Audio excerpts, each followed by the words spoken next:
CISM 89.3 FM.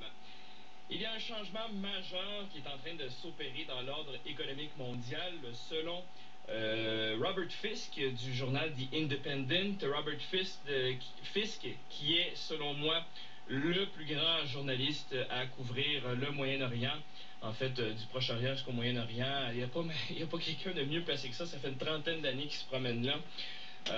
Et en fait, l'article qu'il a sorti sur la fin du dollar américain, je crois au cours de la semaine dernière, a fait beaucoup de bruit. Évidemment, il y a beaucoup de gens qui protestent, qui disent qu'il n'est qu'un conspirationniste et que ça ne tient pas debout, ces affaires. Moi, je vous donne le bénéfice du doute pour l'instant. Je vais vous transférer ces informations.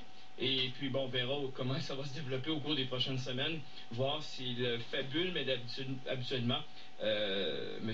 Fisk ne se trompe pas.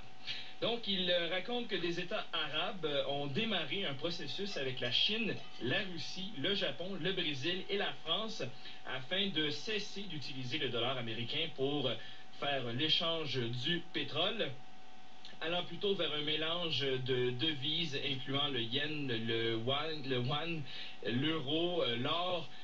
Donc tout ça veut dire que le prix du baril de pétrole ne sera plus en dollars, du moins dans ces marchés-là. Alors, selon certains, bien, ça changera complètement le pouvoir du dollar américain d'ici 10 ans.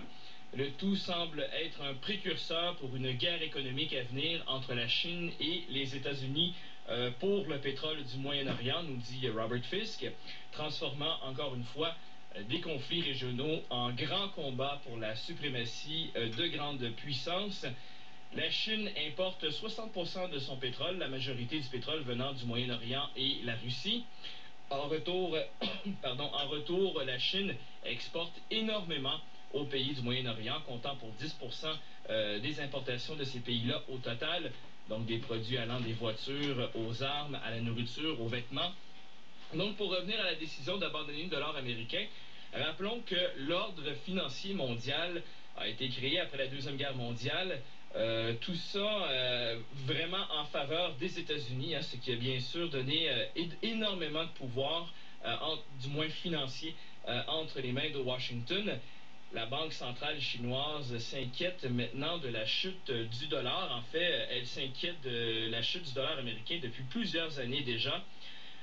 Leur problème, c'est qu'une grande partie de leur richesse nationale est attachée au dollar américain.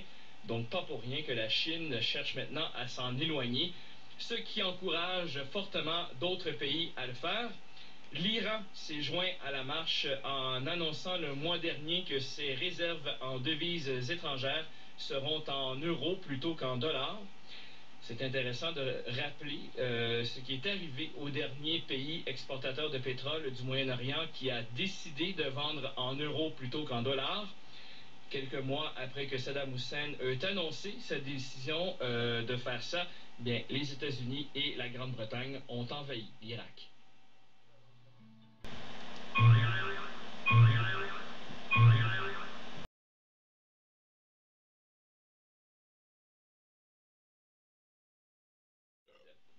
Alors, avec toutes les études qu'ils y mettent, avec toutes les études les heures qu'ils passent sur nos bancs d'école dans les plus vénérables institutions scolaires, c'est toujours étrange pour moi de constater à quel point les économistes sont incapables de prévoir des catastrophes comme on a vu au même moment l'an dernier.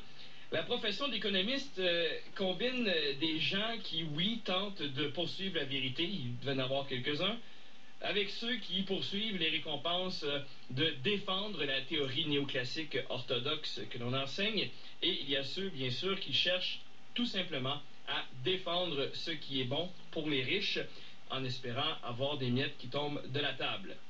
Malheureusement, les écoles à économistes ne forment pas assez de penseurs en quête de la vérité, mais plutôt des agents qui peuvent avant tout défendre la théorie néoclassique qui, soit dit en passant, est surtout basée sur du vent. Le résultat donne donc une classe d'économistes qui est avant tout composée d'alliés influents des riches et des puissants. Un des centres les plus importants de cette pensée est l'Université de Chicago, dont le département d'économie pollue les autres depuis plus de 30 ans maintenant.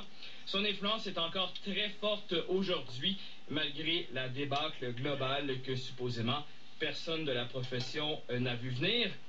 Alors, pour qu'il se rende enfin utile à la société plutôt que le contraire, bien, vivement des étudiants en sciences économiques qui utiliseront leurs années sur les campus à la recherche de la vérité plutôt qu'à reproduire et justifier les mythes auxquels leurs prédécesseurs ont adhéré si aveuglément aux dépens de nous tous.